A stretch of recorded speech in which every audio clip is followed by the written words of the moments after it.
Good evening, everyone. This is Jamie Lee Curtis saying, welcome to the Graham Norton Show.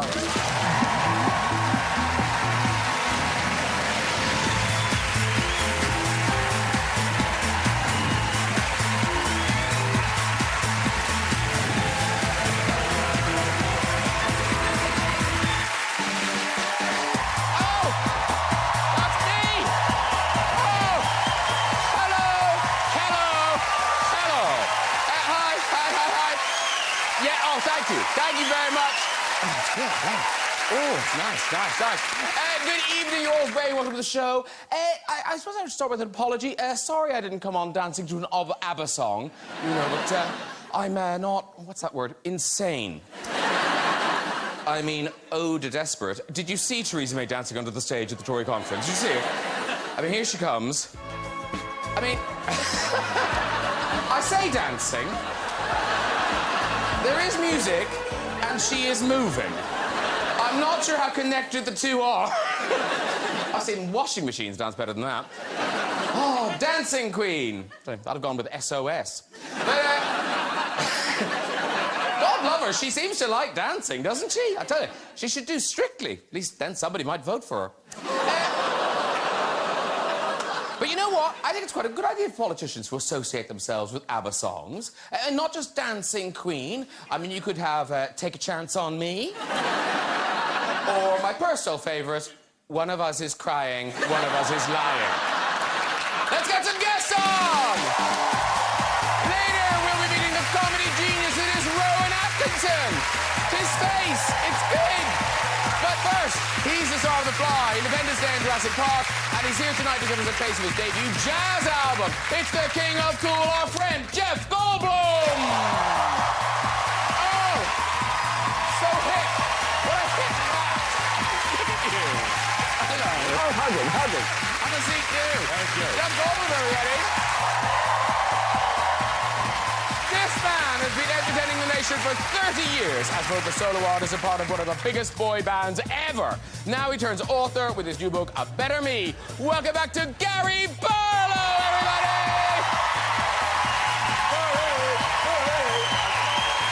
Hi, I'm pretty well. Have a seat, too. And she is true Hollywood royalty. Who starred in hits like A Fish Called Wanda and True Lies. Now she's back as Laurie Strode in Halloween. Please welcome for the first time the great Jamie Lee Curtis! Sit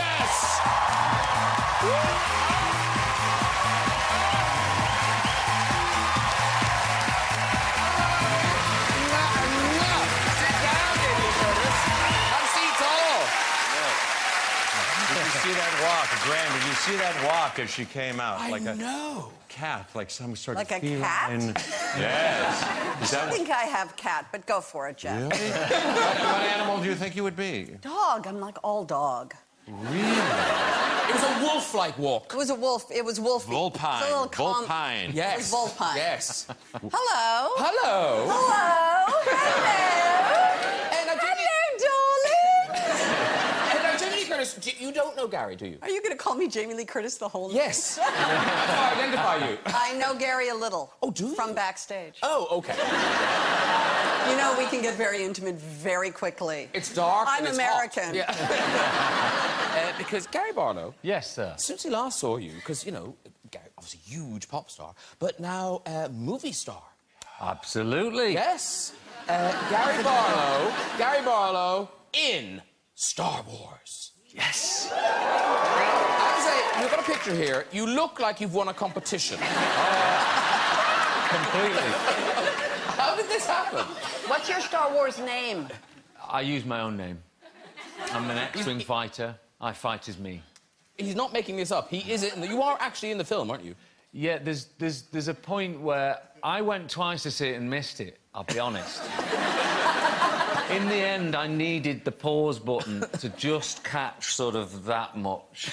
We were in a trench, and it sort of goes past and boom, it's gone. But is your name in the credits your name? Yes. You don't get a Star Wars name? That's the only reason to be in Star Wars, is to get the Star Wars name. They said I didn't need one. Well, we've got a picture of you. This is you in action. There you go. Yeah. Millennium Caravan. Wow. Do you get to keep the outfit? I got to keep the outfit. Did you really? Yeah, yeah. Oh, yeah. That's Halloween forever now. Yeah, they measured me for the action figure. Wow. They didn't, actually. It felt so good to say it, but it didn't happen. But you've had dolls before. You're fine. It was a great day out. I must have been a big Star Wars fan since '77. Oh, it would when be the original. thrilling. It was amazing. Absolutely brilliant. Wow. And were you treated nicely, or were you just bossed around like a regular extra? No, the young lady who got us onto it is a very big fan of the band. So for a few Take That tickets, I mean, the director was like, "Who is this guy?" "OK, she's getting tickets. Take him on there. Put him in the trench." So you are pop star turned film star. Jeff Goldblum, film star, but you're not here tonight as a film star. You're here as a musician. Jeff Goldblum is our music act tonight. All of that over there is for him. Yeah. I'm going to play the piano, yeah. Yeah. Can you play with the rings? Yes, I do. Why? What do you think about that? Take off before I... You play piano, of course. Yeah. Yes, I would prefer to take off the rings, but I like to look... Jeff, you must have seen this. That this summer, this is an extraordinary honour, the statue of you was unveiled. Oh, yeah. At Tower Bridge. Did you go to visit it, Jeff? I did not go to visit. You didn't go? Wow, my statue. Wow. Thank you. My statue, ladies and gentlemen. No, I did not. And in fact, I didn't know that it was going up. I learned the first day that it was up. They said, "Hey, look what's up in blah, blah, blah." And I went, "Wow, look at that." Well, now, the thing is, we thought, oh, how lovely we could, you know, bring the statue here and show it to you. I have to say, we hadn't quite understood the scale of this Well, I read what it was. It's like 25 feet long, et cetera, et cetera. So all I can offer you... All right. And I'm not sure if you're allowed to keep this. I heard about this. But, I have not seen it. This... Wow. This is Jeff Goldblum's head. There you go, right there. Nice, right? Isn't it amazing? Look at that thing. Excuse my buttocks. Really, look at that thing. Oh, my golly. Hey, Jeff, you can post it on Facebook. The pun is the lowest form of humor, true or false? Let's see. Wow. Well, I thought it was made of, it's like papier-mâché. I thought it would be concrete of some kind. No, you can take that home. Well, I'm not sure we can give it to you. Are we giving it to him? No. No. No, somebody wants it back. I don't know what I'd do with it. No, it has to, doesn't it? I didn't realize it could be decapitated, but they told me it was sectional, you know. Imagine if this were like a voodoo doll, I would have felt something as they were. You know, what's that? Wow. But, you know, Well, there you Looks go. a little bit like Wolverine. Yes. Got kind of like a little yes. Wolverine thing going. Yes. I'll just lay you here. There you go. That's Jeff Goldblum's big head. Jeff. There you go.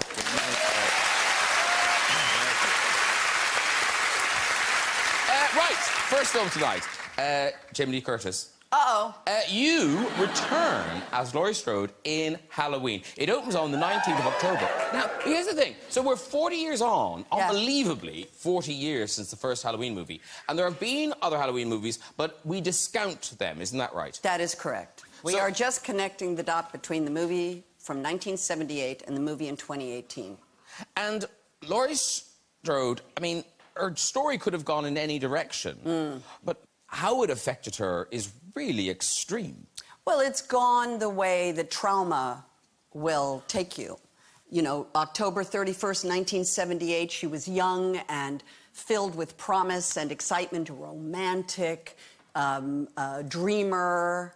And then October 31st happened, Michael Myers showed up, and the next day she went back to school a changed person because by then she was a freak and she was just the person that survived him, and she got no help. So you see a woman who's carried trauma for 40 years. It cost her her family, cost her her marriages, cost her her child, because she knows he's going to come back, and obviously that's what happens on October 31st, 2018. And you are ready for him. I mean, she is fully weaponized at this point in her life. Well, she is traumatized and weaponized. It is a combo platter. But then you did have to... I would have thought for some other movie you'd have had to do weapons training, but for this one, you went and shot real guns. I did. And the first day I went in for my ballistics training, there was a guy named Ray in Charleston wearing basically a Halloween sweatshirt who was obsessed with Halloween, and they didn't tell him I was coming in.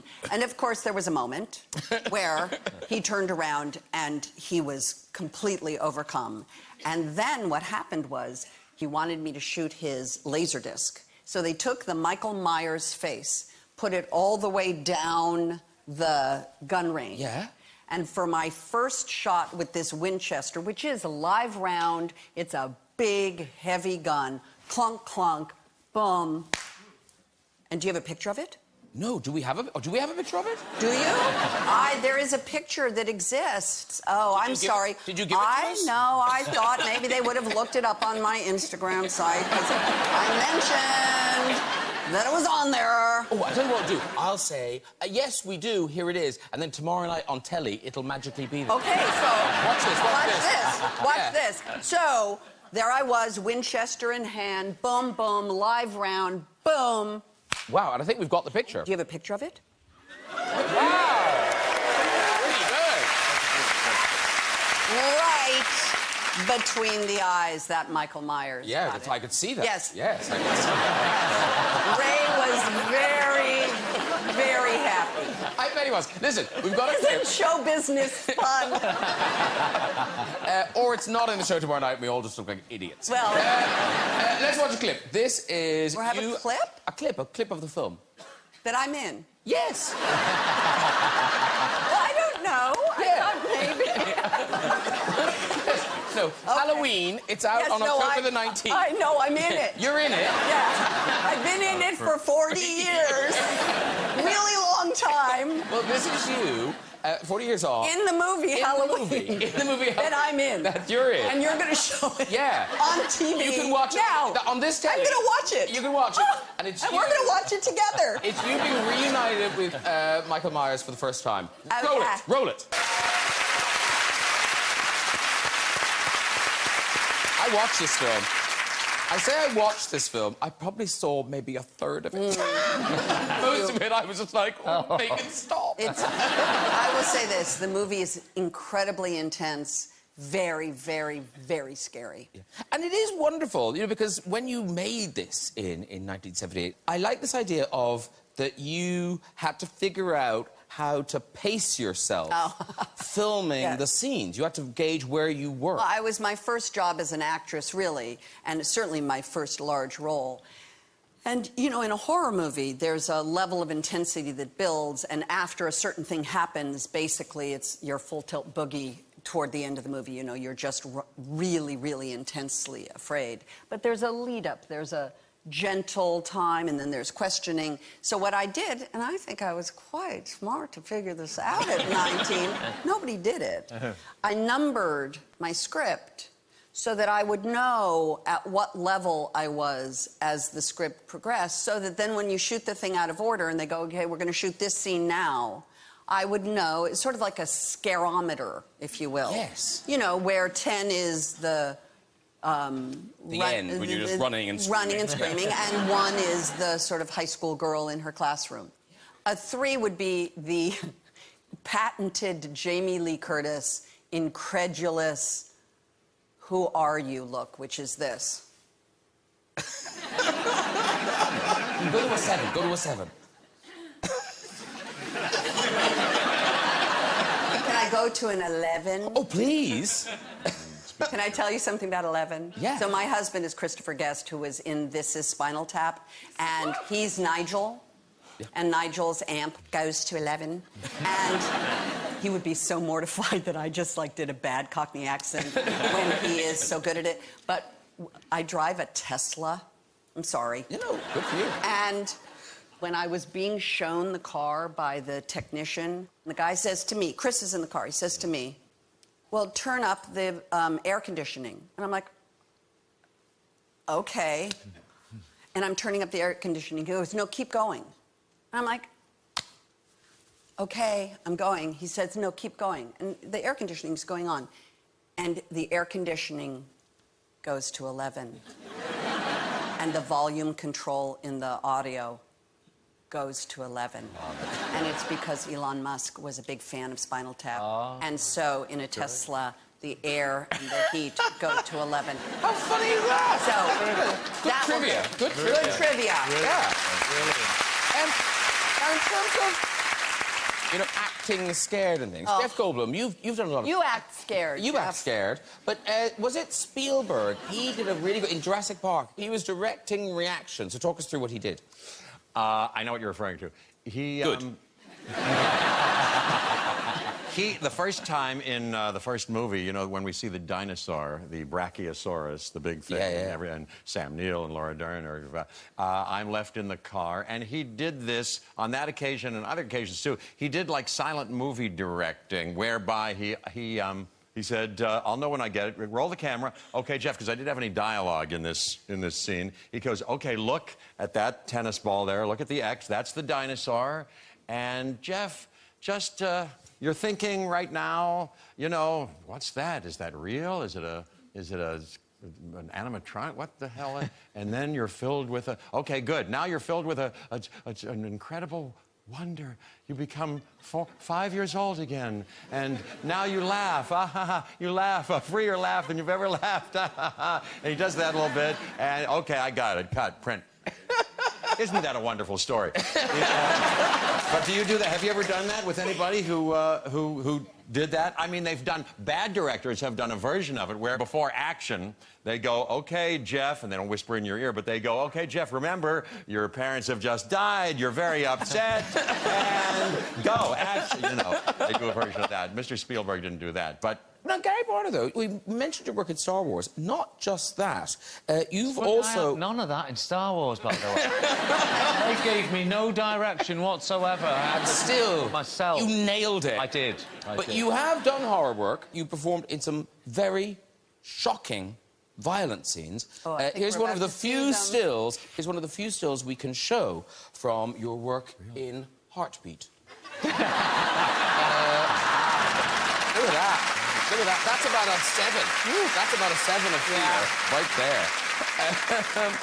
there. Watch and learn, everybody. Watch and learn. 1999, that was. I know that he's opening up the cabinet. Because I've read Gary Barlow's book, A Better Me, which is out now. Lots of showbiz stories. And I love the title. Thank you. It's beautiful. Thank you. No, and also, as you read it, you become... It's true. You are in such a better place and a better you, because the book begins, and I don't know if you want to take that, but take the band was over. The band was over. Robbie was at his height. Your solo career had stalled, and you know, and I felt stupid because obviously I knew that wasn't going to be a sort of a laugh or a great experience for you, but I had no idea of just how dark and low that left you. Yeah, because, you know, it's funny, we had those years in the 90s where everything was just at like 150%. We were just in a washing machine, going on planes, touring the world, being screamed at, everyone telling us we're brilliant, and all of a sudden, I just lost my deal. Robbie went off into the sunset, and you're just kind of left with no job. There's nothing else I'm even trained for. Music's all I've ever done. And I was a new dad at the time. We had 2 young kids. As a man, I felt pretty useless at that point. Yeah. And of course, you're famous, so you can't do anything. You know, you can't do anything else. Yeah. Yeah. I mean, yeah, definitely. And to me, you know, the whole, because I put on a lot of weight in that period, a lot of depression. But, you know, the funny thing is, looking back and writing this book, it's been really interesting because at first you look back on those times and you go, but it was all right, really. But then when you look again, you go, actually, there's some quite serious issues in here. No, really. And I feel like right now, we're in 2018. You know, we know that women are so good at talking about all this stuff. Men never do. And I've really enjoyed just getting in there, talking about what happened. And up to now, the interest has been really lovely from people. Can't wait to read it. Yeah. Well, no, honestly, I suppose a lot of showbiz stories have that dark side, where that's normally where those stories end. And what's extraordinary about this is that you came back from it. And not just you know, oh, look, he's working it. I mean, you're bigger than ever. And it sort of was kind of accidental, the big comeback. I just want to hug you. Oh, thank you. Thank you. Oh, here we go. Here we go. Oh, yeah. Yeah. Thank you. Nice. Yeah, of course, it's been amazing. I love this, by the way. I'll come back every week just like this. It's been unbelievable. And, you know, the one thing that I know I talk about a lot in the book is that our audience... Yeah. I believe there's no other band out there who has an audience like ours. Our audience have been with us through thick and thin. We've lost band members. We've added band members. They've been through everything, and they're still here showing us amazing support. And I can't thank them enough for that. And actually... yeah. And the other thing that surprised me in the book is, you know, I don't know you very well, but it always struck me that you were kind of the songwriter, you were, you know, the guy, the smarts in the band. But, in fact, you were the classic little boy show-off. I mean, you... Oh, yeah. You were that guy. Still am. But oddly, not always music. One of your first shows wasn't music. Well, no, before music, everyone thought I was actually going to be a magician. Oh. Yes. Your shirt says you still might be.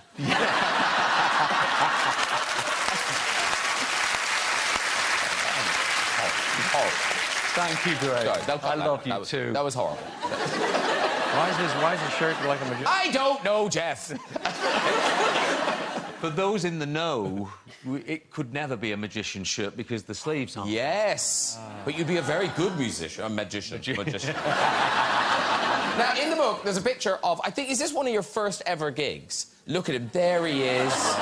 Oh, the baby. Yeah. But I like it. You've got your own banner, Gary Polo. You've got the decorations, the keyboards, the exit sign. You've got the songs. But then your mother, as you were going on, says, well, you're going to have to say something. That's right. Well, this was my first job, and the way I got my first job was I entered a talent competition, not as a magician this time, although people were asking for the more magic. I said, no, I'm leaving the magic behind. I'm retiring early, I'm going to be a musician. And I'd learned, like, 3 songs on the organ. So I played bass pedals and 2 manuals. And my mum said, just before we went out, so I must have been 11, she said, oh, you're going to need to speak between songs. So she gave me a few lines to say. Good evening, ladies and gentlemen. I'm sorry I'm slightly late. I had a detention. Anyway, I must be leaving now. I've got school in the morning. I'm loving it. Did you do those lines right till you were, like, 20? He's still doing them. He is. But now, what's weird is, so you grew up in this family that wasn't particularly show business, and yet that's all you wanted. But for you, Jamie, it was the opposite, because you were born into kind of Hollywood, and you've now forged this, you know, career as, you know, as the Scream Queen, Jamie Lee Curtis. But then your mom, Janet Leigh, famous, I mean, she was the original Scream Queen in Psycho. Yeah. And so, was it weird that your first movie was going to be a horror? Yeah, but, you know, the truth of the matter is it's just a fun curio, but horror fans are as loyal as yours. Mm-hmm. And when you were talking about how you felt when those people... I am on what I call, affectionately, the Victory Lap European tour for Halloween. I'm just going around high-fiving everybody I meet, because the same things with horror fans. The same exact thing. The amount of love and appreciation for these movies. I don't know why people like to be scared, but when you were talking about it, it made me... I was sitting here thinking, that's exactly how it feels to be in a Halloween movie. They love it, and they show their love back to you with this tremendous love and support for these stories that they seem to love. So in the exact same way that you felt that gratitude with your bandmates, I feel it on my Victory Lap JLC Around the World tour, which I'm in the middle of and having a blast. And talking about being young, Jeff Goldblum, you recently posted a picture of yourself as a young man, and it brings up many questions, but primarily, what did you want to be when you grew up? That's me. Wow. He posted this. Boom. He posted this. How old do you think I am there? 14? 27. was a late bloomer. No, I think I'm 12 or 11 or something like that. Well, I'll tell you, wait till Mr. Rowan Atkinson comes out here because we have a bit of a connection, besides the movie we did a long time ago, because he was in a James Bond movie, and I think I had just seen the first run of maybe either Goldfinger, I think it was Goldfinger, probably Goldfinger, not Thunderball, which was the next movie, which they remade later, called Never Say Never Again, in which Rowan Atkinson appeared. Yeah. In any case, I digress, but I was doing... Is that what you were doing? Sure. Yes, yes. I like your shorts. Thank you very much. I have something which you guys don't even know I'm going to say to you, because I just was reminded. What? When we made A Fish Called Wanda, there was a day where I went up to Kevin Kline, and I couldn't figure out, like, he had invented this guy, Otto, and I finally said to him, "Oh, you're doing Jeff Goldblum." Oh, my God. And if you watch that movie again, you will see it's all that... all of, you know, that wonderful... And he didn't like that I said that. Really? Oh, no. Oh, he didn't love it either, but there you go.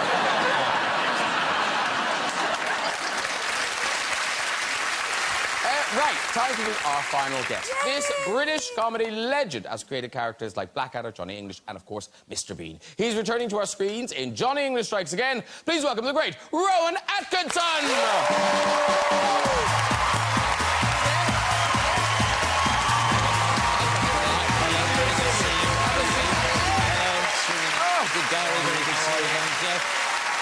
How are you? I'm good, how are you?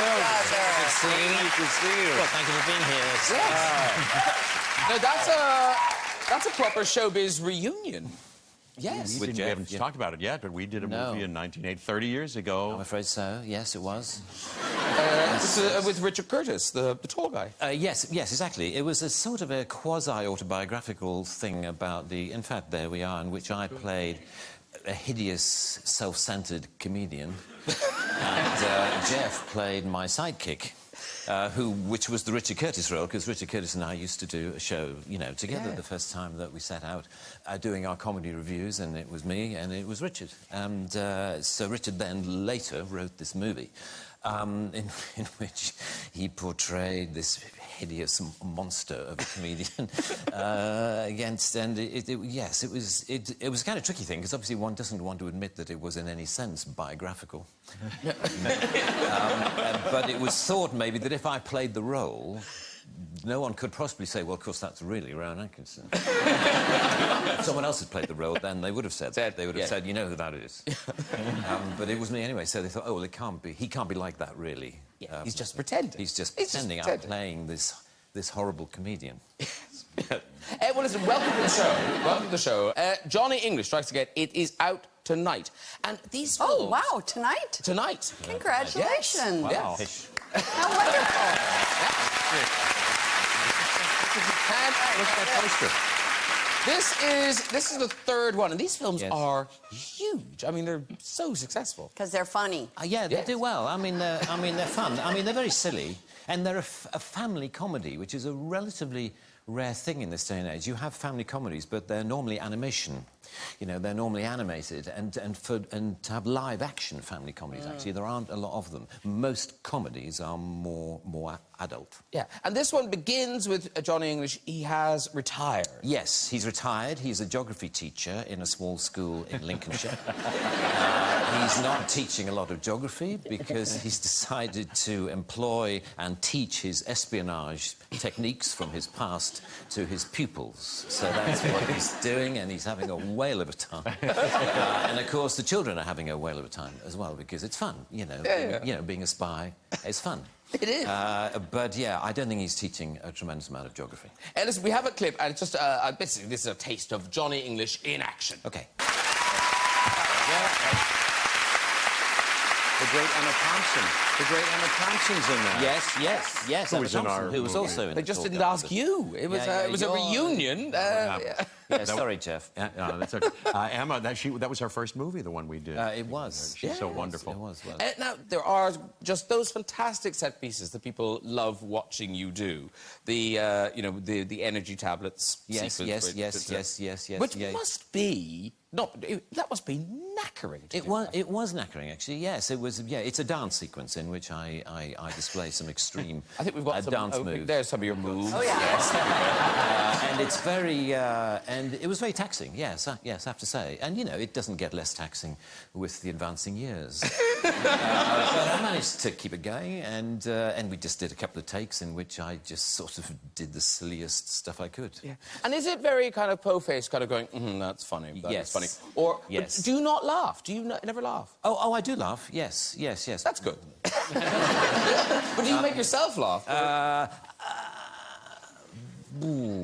Very, very occasionally that I find what I do funny, but it's almost actually, it's often on stage where it happens the most, when you feel, you know, there's something about stage performance. It's more likely that your performance will run away with itself, you know. Sometimes trying to do a performance or trying to make a moment funny is like trying to push a ball up a hill, and you're trying to get it as high as you can, and then sometimes there's an extraordinary moment when it sort of tips over the other side and runs away from you, and actually you are no longer in charge of the performance, that actually there's something about the moment, it just goes, whoa.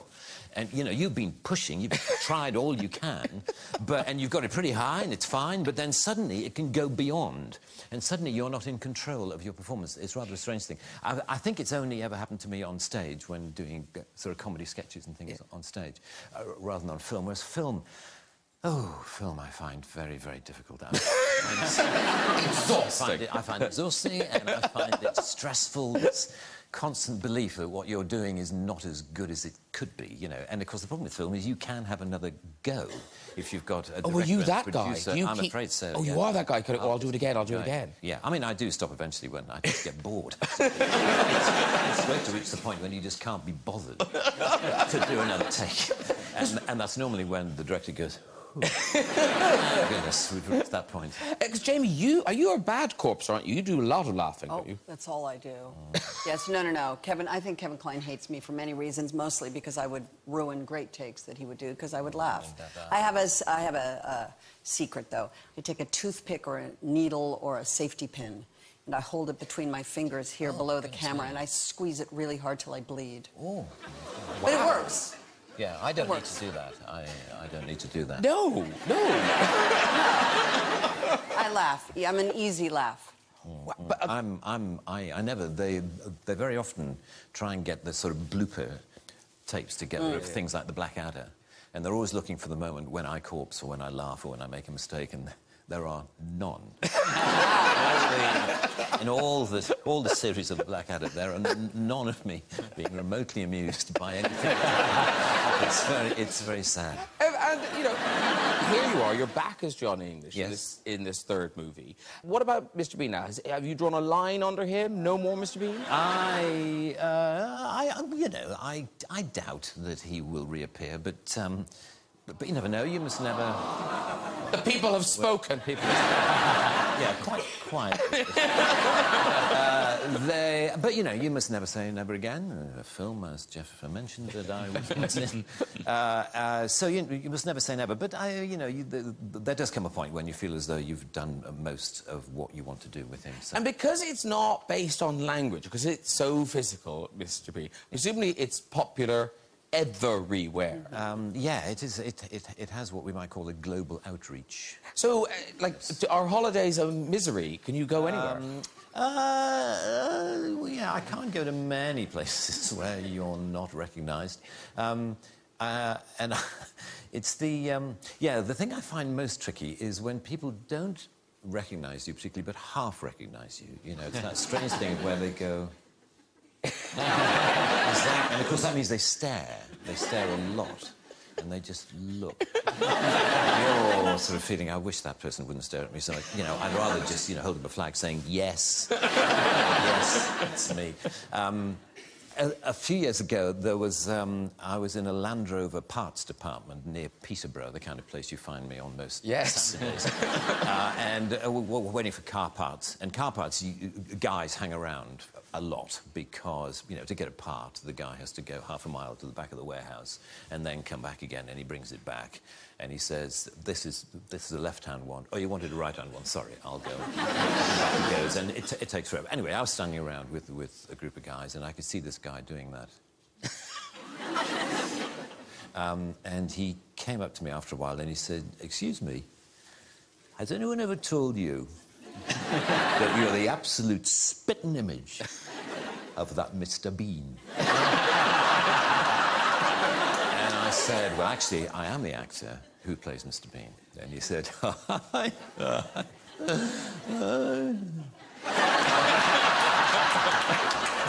"I bet you wish you were." And there followed this bizarre conversation in which the more I tried to claim that I was the person whom he thought I merely resembled, the less he believed me. But what was funny was how close he thought I was to you know, he said the resemblance is uncanny. Have you ever thought of doing any, you know, look-alike work, like, you know, Stag Nights and Hen Nights? You know, you could go along as Mr. Bean. And I said, no, I haven't. He said, because you can make an absolute fortune. And I could tell after a while I had to bring the conversation to a close because clearly not only was he not believing me, but he was getting quite annoyed you know, that I was pursuing this line of I am Rowan Atkinson and clearly he thought I was this total arse. Just because I happen to look a bit like Mr. Bean, goes around the country actually claiming to be Mr. Bean. You know, what a twat.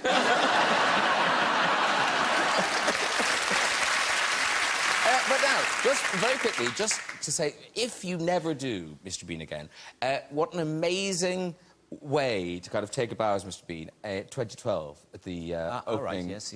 ceremony of the Olympics. Because you watched this, didn't you, Mr. Bean at the opening? Well, we did the closing. Yeah. And I was interested just because you're used to being in like a film studio. It must have been terrifying to do it live in front of an audience. Yeah. A world audience. Yeah, but no matter how much, you know, people tell you there are 2.5 billion people watching or whatever it is, that you... Or, you know, the 80,000 or however many were in the stadium. You're more used to those larger audiences than I am. But the funny thing is that on the nights, in the moment, you rehearse the piece, because I'm not an improviser, you know, you write something. In fact, Richard Curtis wrote and conceived that Chariots of Fire thing. And you've rehearsed it, and you've done it a few times, and you've done it with Simon Rattle conducting, and it's all... And all you focus on is the job of making the jokes work. You know, the audience out there, you completely shut off from, and I wasn't thinking about them at all, which I think is good. Yeah. You focus only on, you know, that, you know, which was kind of all I had to do. But then there were jokes involving handkerchiefs in pianos and things, but you just focus, and I had no concept, really, of the world without. Yeah. It was just the world within my own little world. And you focus on that and... Well, here's a quick reminder of Mr. Bean at the London Olympics. Wow.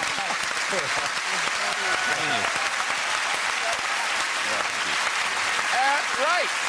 It's time for music. Jeff Goldblum, your piano awaits, so if you'd like to make your cat-like way over there. There he goes. Good luck. Ladies and gentlemen, performing straight up and fly right and featuring vocals from the fabulous Imelda May, it is Jeff Goldblum!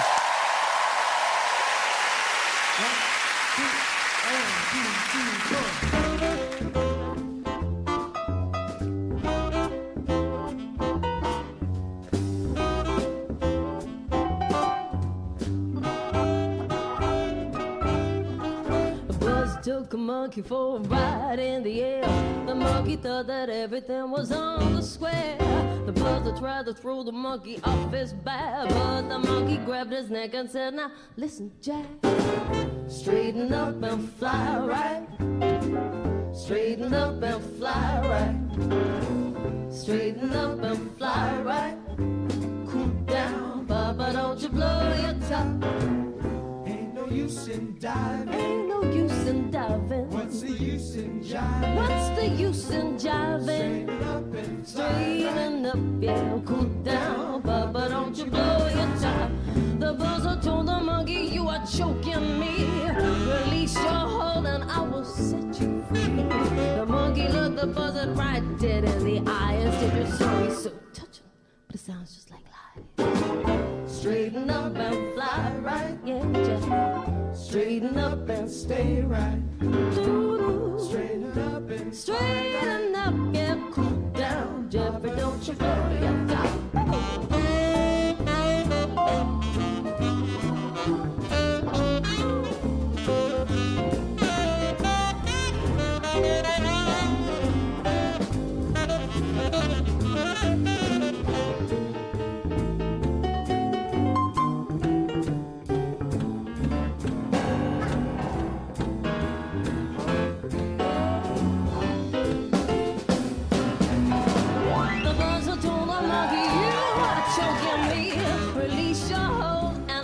Set you free. The monkey looked the buzzer right dead in the eye. And so just so touching, but it sounds just like straighten up and fly right, yeah. Straighten up, straighten, yeah. What? Straighten up and straighten up, yeah. Cool down, but don't you blow your top.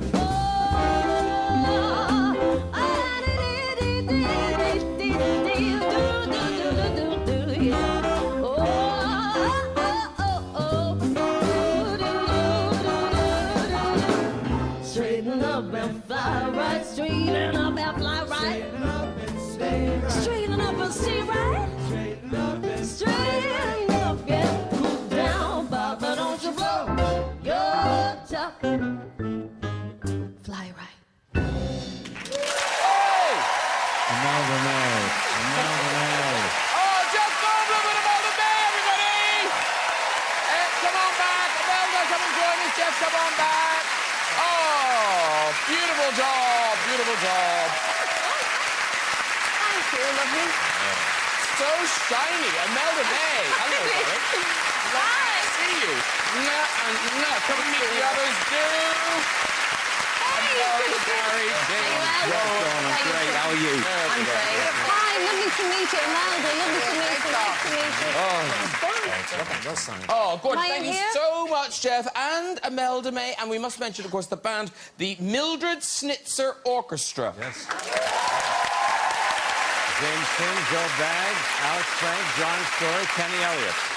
Well done, well remembered. Oh, thank you. No, they're old pals. We've been together a long time. And then that is all off your debut jazz album. Oh, that's the, gorgeous. The Capitol Studios Sessions. That's Yep. quite hard to say, but I've done it now. You have, very beautifully. Thank you so much. That's right. So, Imelda, you're on the album. You're not just here tonight to perform. No, I'm on the album. I'm really delighted to be on it. And did you get a free holiday out of it? Did you get to go to LA and stuff? I got to go to LA. Yeah. Woohoo! It was fantastic. We went to a little club that you play in all the time. What's the name of the club? Rockwell. Like Sam Rockwell. Norman Rockwell, yes. Yes. So went there and we just ran each song through a couple of times. Yeah. Okay. And had some fun, and then that song wasn't planned, and then we went to Capitol Studios. You can tell the story of that. It's Capitol Studios. You know the famous Capitol Studios. That's where we did it. And we set up Studio A and Studio B, where Frank Sinatra and the Beatles and all those guys did. And we made a kind of a live club there. And she's, you know, so brilliant. We did that at the last minute. We cooked that up. She, you know, sang the heck out of it. I'm going to hear the whole album. It is out on November the 9th. Yes, sir. Wow, well, that was fantastic. Imelda May, Jeff Goldblum, everybody. Woo! Gorgeous. That's nearly it, but before we go, we do have time for a visit to the Big Red Chair. God help us. Hello. G'day. Now, what's your name, sir? Nick. Nick. And you're from... From Australia. From Australia. I never like to guess, because sometimes it's New Zealand and they can take great offence. Which bit of Australia? From Adelaide. Adelaide. And do you still live there, or you live here now? I live here now. Oh, right. What do you do? I'm an IT project manager. Off you go with this story. So I was giving I was giving a best man speech to my at a wedding, and very nervous. I know. Bless you. It's going very well so far. Because I was giving could have gone anywhere. So let's be just grateful it went with best man speech at a wedding. Okay. We're on your side. We're on your side. And at the end of the speech, I was giving a toast to the bride and groom, and I actually did a toast to the the groom and his ex-girlfriends. But it gets worse. Wow. He gave a toast to the groom and his ex-girl. Yes, keep going. It gets worse. No, I want to hear how it gets worse. So there was silence, obviously, and I don't know who it was, but someone gave me a bit of a nudge, and I actually thought that no one heard, so I actually repeated it even louder and more strongly. I'm going to let him walk, because that's genius. You can walk. You can walk. Rowan has done scenes like that. He's done scenes like that in movies. Haven't you done scenes that post very funny post scenes in movies? Right, if you'd like to join us on the show and have a go in big great shade, you can contact us via our website. This is their address. That is it for tonight. Please say a huge thank you to, it's true, all of my guests, Jeff Goldblum and Imelda May. That's them. Gary Barlow. Jamie Lee Curtis. And Rowan Atkinson. Join me next week with Korean boy band sensation BTS, actors Jamie Norton and Rosamund Pike, crooner Harry Connick Jr., and comedy legend Whoopi Goldberg. I'll see you then. Good night, everybody. Bye-bye!